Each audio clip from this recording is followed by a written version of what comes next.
Mari kita berdoa. Bapa Surgawi, hamba berdoa, berkatilah setiap kami yang mendengarkan firman-Mu. Firman yang hidup, yang berkuasa, yang menjadi teladan bagi kami dan suluh, yang menerangi hati kami dan membawa kami kepada kehendak-Mu. Dalam nama Tuhan Yesus kami bersyukur dan berdoa. Amin. Saudaraku yang dikasihi oleh Tuhan, pembacaan firman Tuhan pada hari ini terambil dari Yesaya pada pasal yang ke-55 ayat yang ke-10 sampai dengan ayat yang ke-13. Tema kita hari ini adalah firman Tuhan, sumber kekuatan untuk melakukan pekerjaannya. Kalau di dalam Alkitab kita, dalam terjemahan baru Lembaga Alkitab Indonesia, memberi judul seruan untuk turut serta dalam keselamatan yang dari Tuhan. Demikianlah firman Tuhan.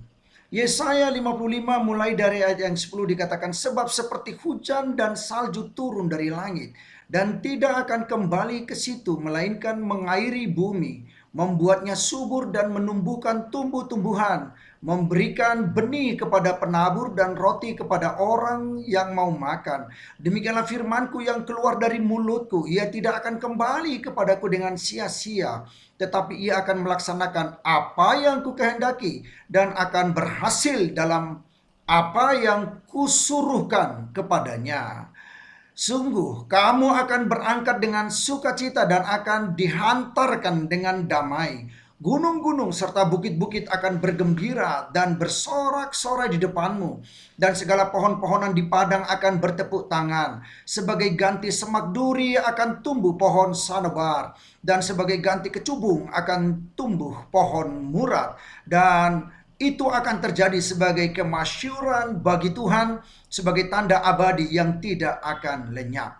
Saudara-saudara yang dikasihi oleh Tuhan, saya percaya bahwa nas ini akan mengajarkan sesuatu yang luar biasa bagi kita dalam kehidupan, dalam mengikut Tuhan sampai Tuhan datang kembali, untuk menjemput setiap orang yang percaya kepadanya supaya masuk sorga, jangan binasa dan jangan ditelan dalam maut, supaya manusia beroleh keselamatan. Itulah tujuan Yesus Kristus datang ke dalam dunia ini, sehingga dia mati di kayu salib dan menderita sebelumnya, lalu dikuburkan. Setelah dia mati digantung di kayu salib karena dosa dan kesalahan kita, tetapi kuasa kebangkitan Kristus, Roh Allah membangkitkan dia dari antara orang mati dan hidup selama-lamanya, naik ke sorga, duduk di sebelah kanan Allah Bapa yang Maha Kuasa, yang berjanji akan datang kembali untuk membawa menjemput kita, supaya kita semua yang mau percaya kepada dia dan menerima dan menjadikan dia sebagai Tuhan dan Raja dalam kehidupan kita, untuk hidup selama-lamanya di hadapannya. Saudara-saudara yang dikasihi oleh Tuhan, ketika Tuhan mulai berbicara dari Yesaya 55 ayat yang keempat, dia berkata begini, sesungguhnya aku telah menetapkan dia menjadi saksi bagi bangsa-bangsa, menjadi seorang raja dan memerintah bagi suku-suku bangsa. Ini bicara tentang Yesus yang datang dan dia akan memimpin seluruh kehidupan kita, dan bahkan suku-suku bangsa datang kepada Allah di dalam Yesus Kristus, supaya setiap lutut bertelut dan sujud menyembah kepada Allah dan diselamatkan oleh Allah. Maka dikatakan, sesungguhnya engkau akan memanggil bangsa yang tidak kau kenal, dan bangsa yang tidak mengenal engkau akan berlari kepadamu, oleh karena Tuhan Allahmu dan karena yang Maha Kuasa Allah Israel yang mengagungkan engkau. Maka dia berkata pada yang keenam, untuk itu carilah Tuhan selama ia berkenan ditemui, berserulah kepadanya selama ia dekat. Baiklah orang fasik meninggalkan jalannya, dan orang jahat meninggalkan rancangannya. Baiklah ia kembali kepada Tuhan, dan dia akan mengasihaninya, dan kepada Allah kita, sebab ia memberi pengampunan dengan limpahnya. Sebab rancanganku bukanlah rancanganmu, dan jalanku bukanlah jalanmu. Demikianlah firman Tuhan. Seperti tingginya langit dari bumi, demikianlah tingginya jalanku dari jalanmu, dan rancanganku dengan rancanganmu daripada rancanganmu. Saudara-saudara, ayat ini menjelaskan menjelaskan ayat berikutnya kepada kita. Bagaimana Allah menyatakan belas kasih dan kebaikan demi kebaikannya bagi kita. Sekalipun orang memberontak terhadap Tuhan, tapi Tuhan tetap memberikan belas kasih-Nya. Sekalipun orang terus melakukan kejahatan di hadapan Tuhan, tetapi Tuhan menghendaki supaya orang berbalik dan datang bertobat kepada Tuhan. Itulah yang ada di dalam hati dan pikiran Tuhan. Itulah rancangan Tuhan bagi kita. Dia ingin supaya kita meninggalkan jalan kejahatan dan perbuatan-perbuatan yang curang, yang tidak dapat yang kita lakukan, yang tidak berkenan kepada Tuhan, yang membuat kita jauh dan semakin merosot dan hancur dalam kehidupan kita ini dari hadapan Allah. Dia ingin supaya kita kembali kepada Tuhan dan menerima keselamatan dengan pengampunan yang tak terbatas di dalam Yesus Kristus Tuhan, Juru Selamat, Penebus, dan Pengampun bagi kita. Nah, karena itu saudara-saudara, Dia menyampaikan firman Tuhan kepada kita supaya kita kembali kepada Tuhan. Dia menyampaikan nubuat-nubuat supaya kita berharap hanya kepada Tuhan. Dia menyampaikan pesan-pesannya berulang-ulang. Dia sampaikan kepada kita supaya kita hanya berserah kepada Tuhan dan hanya tergantung kepada Tuhan. Sebab Dialah sesungguhnya harapan kita. Dialah yang menyediakan segala sesuatu yang terbaik bagi kita, supaya tidak ada seorang pun yang lepas dari dari cengkeraman kehendak Allah, supaya orang beroleh hidup yang kekal, supaya tidak ada seorang pun yang masuk ke dalam kerajaan maut, masuk ke dalam neraka, tapi semua orang masuk ke dalam sorga yang kekal. Nah, karena itu Dia berkata, seperti hujan turun dari langit dan tidak kembali melainkan membasahi bumi, menyuburkannya dan menumbuhkan tanaman-tanaman, memberi hasil untuk ditabur dan dimakan untuk dimakan orang. Begitu juga perkataan yang diucapkan oleh Tuhan tidak akan kembali sia-sia. Dia ingin firman-Nya itu berhasil dan melakukan apa yang Tuhan kehendaki, supaya segala sesuatu yang Tuhan kehendaki, yang Tuhan maksudkan tercapai.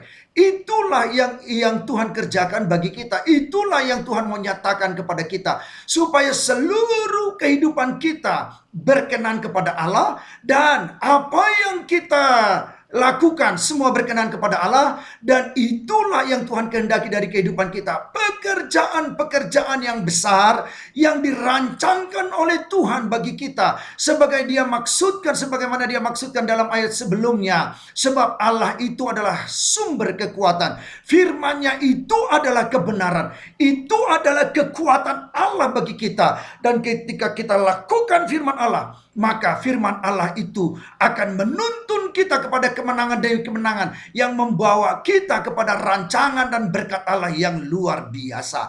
Saudara-saudara yang dikasihi oleh Tuhan, maka Dia mengatakan kepada kita sebuah pesan, bahwa firman-Nya tidak akan kembali dengan sia-sia, tapi firman-Nya itu hidup, firman-Nya itu akan tinggal di dalam diri kita, firman-Nya itu berkuasa dalam seluruh kehidupan manusia, firman-Nya itu harus berkuasa dalam dunia ini, mengubah dunia, mengubah manusia, mengubah tatanan kehidupan kita yang tidak baik menjadi baik, segala sesuatu yang buruk menjadi baik. Dan itulah yang dikehendaki oleh Tuhan. Karena itu, mari kita berpedoman kepada firman Allah. Mari kita pegang firman Allah ini sebagai pedoman hidup kita, yang menuntun kita kepada kebajikan, kepada kebenaran, supaya apa yang Tuhan kehendaki terjadi. Sebab yang Dia kehendaki itu pasti baik. Tidak ada yang tidak baik yang dikehendaki oleh Tuhan dalam hidup kita. Dia ingin supaya kita menjadi hidup yang di dalam kelimpahan, hidup dalam berkat Tuhan, berkat keselamatan yang berlimpah-limpah dari Tuhan, yaitu keselamatan yang Dia sediakan di sorga. Saudara-saudara, mari pegang firman Allah dan kita terus berteguh di dalam firman Allah. Jangan guncang, jangan menyimpang ke kanan dan ke kiri. Dia menghendaki supaya semua orang kembali kepada Allah. Orang-orang yang tadinya mengalami terpenjara, dibebaskan, dimerdekakan.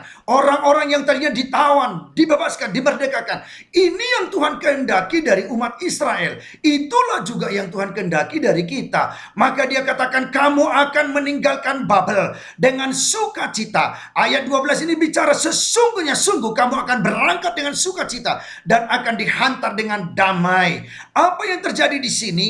Tuhan ingin menghantarkan kita keluar dengan selamat dari dunia ini. ini masuk ke dalam kerajaan sorga yang kekal.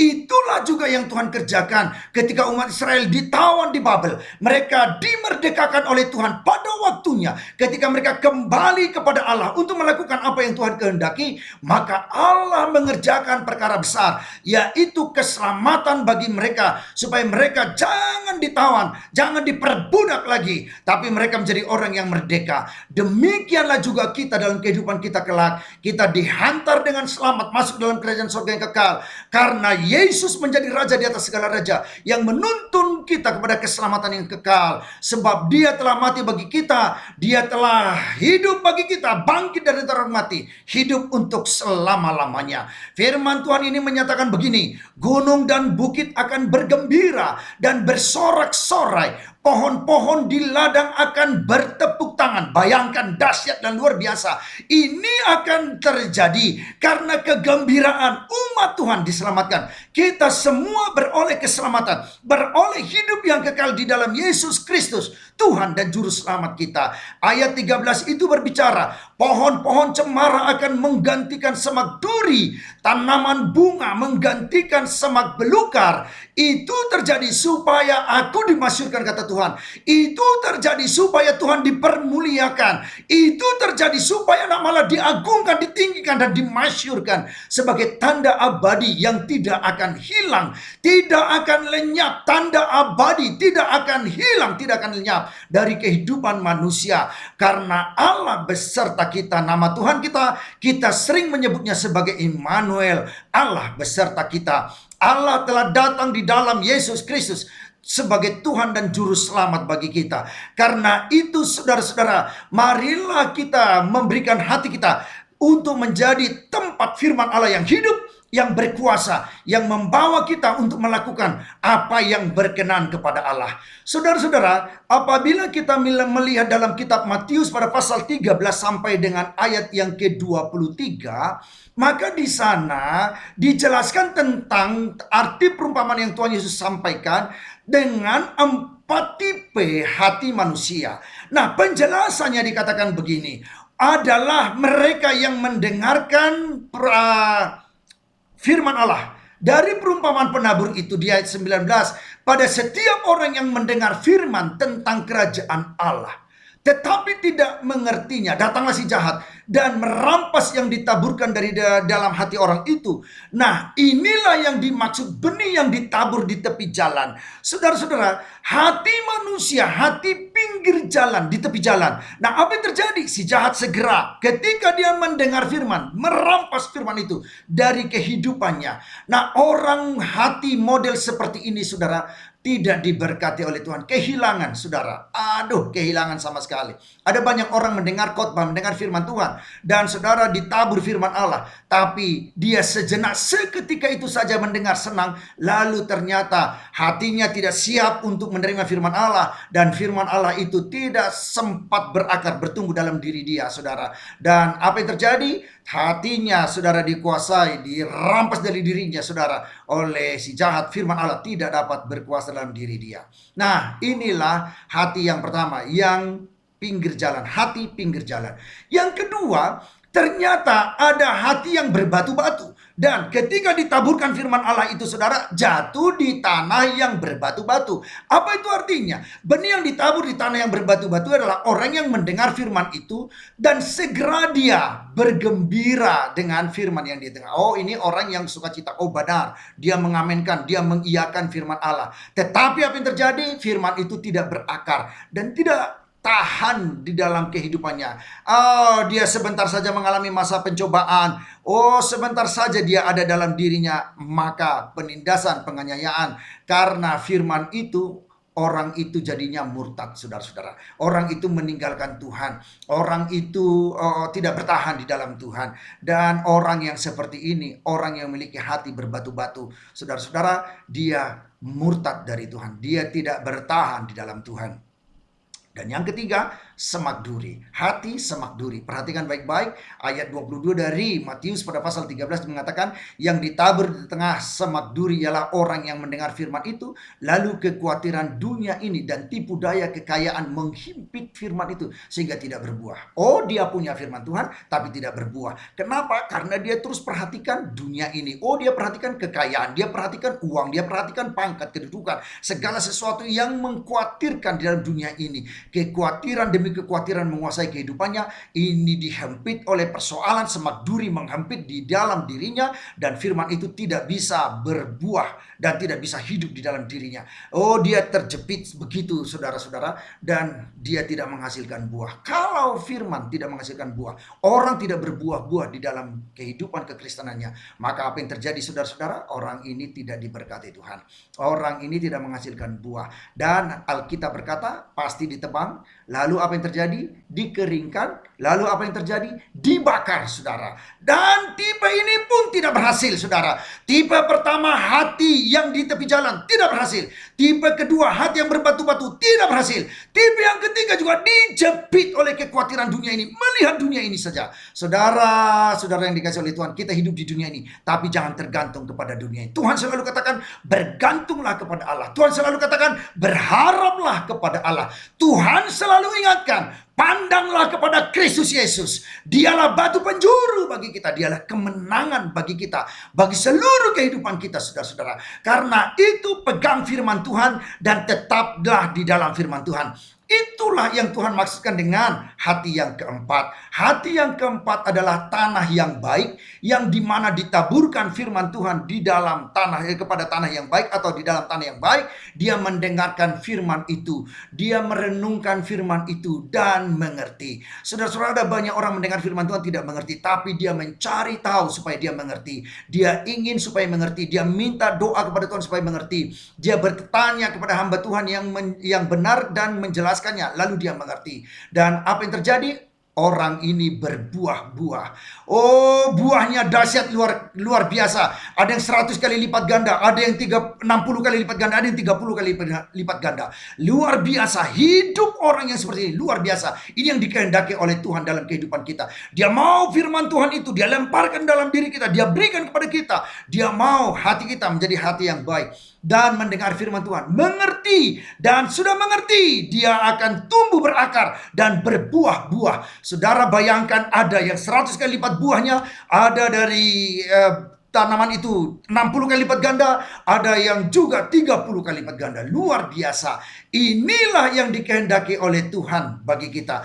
Karena itu dalam kehidupan ini, saudara, ada begitu banyak tantangan, ada begitu banyak rintang, ada begitu banyak masalah. Ada COVID-19 yang menantang dan membawa orang kepada kesusahan. Tapi ketahuilah, di dalam Efesus pasal 16, Efesus 6 ayat 16 dan 17 katakan, dalam segala keadaan pergunakanlah perisai iman, sebab dengan perisai itu kamu akan dapat memadamkan semua panah api dari si jahat, semua rancangan-rancangan dari si jahat, semua kegagalan-kegagalan yang dibuat oleh si jahat bagi kehidupan manusia. Dia akan dipadamkan, dia dihancurkan dari seluruh kehidupan kita. Ayat 17 katakan, dan terimalah ketopong keselamatan dan pedang roh, yaitu firman Allah yang hidup. Dialah yang berkuasa dalam kehidupan kita, saudara-saudara. Karena itu pada hari ini, marilah kita hidup dalam kebenaran firman Tuhan. Karena Tuhan menghendaki supaya firman-Nya itu menjadi kekuatan bagi kita untuk melakukan apa yang Dia kehendaki, apa yang Dia mau kita kerjakan, apa yang menjadi pelayanan pekerjaan Tuhan dalam diri kita. Kita ini semua menjadi saksi Kristus. Kita ini semua menjadi alat Tuhan. Bukan hanya pendeta, bukan hanya majelis, bukan hanya penatua, bukan hanya orang-orang tertentu yang punya jabatan di dalam gereja yang harus mengerjakan pekerjaan Tuhan. Tapi semua umat Tuhan, semua jemaat, semua orang yang mau percaya kepada Tuhan, yang menerima Yesus sebagai Tuhan dan Juru Selamatnya, dia menerima firman Tuhan, dan itu menjadi kekuatan bagi dia untuk melakukan apa yang Tuhan kehendaki. Karena itu Lembaga Alkitab Indonesia mengatakan, ini adalah seruan untuk turut serta dalam keselamatan yang dari Tuhan. Terimalah itu dan menjadi pesan Tuhan bagi kita supaya kita lakukan, dan itu menjadi berkenan kepada Tuhan. Maka kesimpulan kita hari ini ada 3. Yang pertama, Allah menghendaki kita semua supaya tidak seorang pun yang binasa, supaya kita semua hidup menerima hidup yang kekal. Sebab Dia telah datang di dalam Yesus Kristus sebagai manusia, dan Dia telah menanggung semua penderitaan kita. Dia tahu semua masalah kita, Dia tahu semua beban hidup kita, Dia tahu semua masalah kita. Bahkan Dia tahu selembar rambut pun yang jatuh dari kepala kita. Tidak ada di luar pengetahuan Allah. Dia tahu semua. Karena itu berpegang kepada kehendak Allah, hidup dan berkenanlah kepada Tuhan, supaya juru selamat kita itu berkuasa dalam diri kita, menuntun kita sampai kesudahan zaman ini. Yang kedua, saudara-saudara, Dia ingin memberkati kita.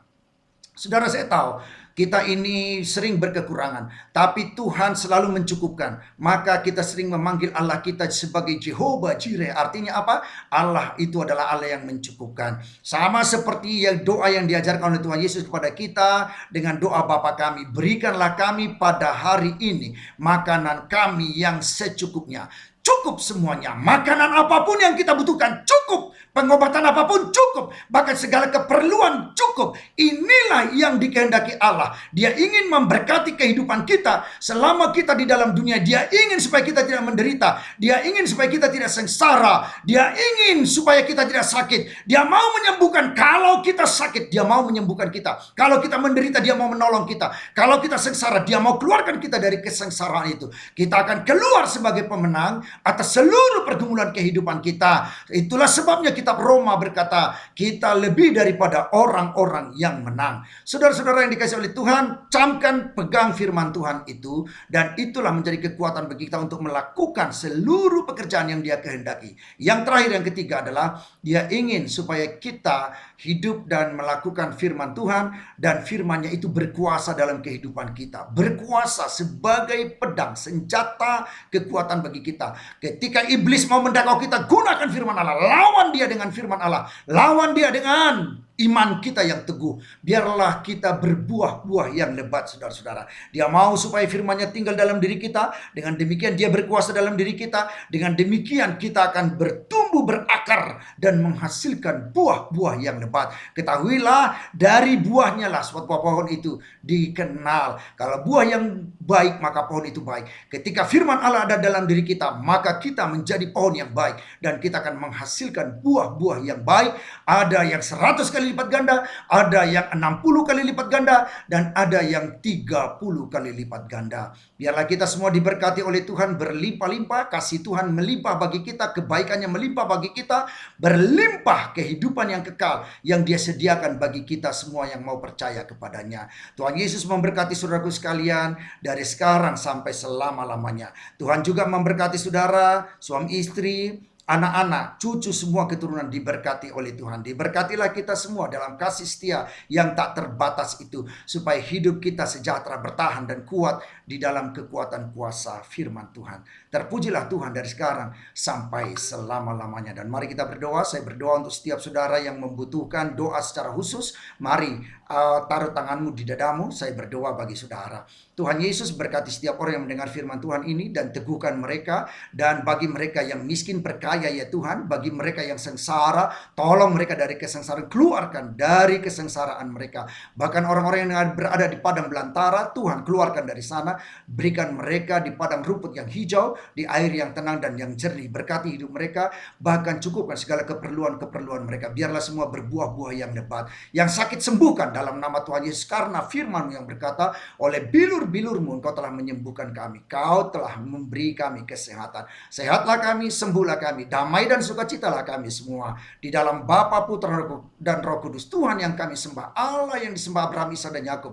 Yang kami agukan, kami tinggikan. Yang menyelamatkan dan membawa kami pada kehidupan yang kekal. Dalam nama Tuhan Yesus Kristus, hamba bersyukur dan berdoa. Haleluya. Semua yang diberkati sama-sama katakan amin. Tuhan memberkati kita semua. Amin.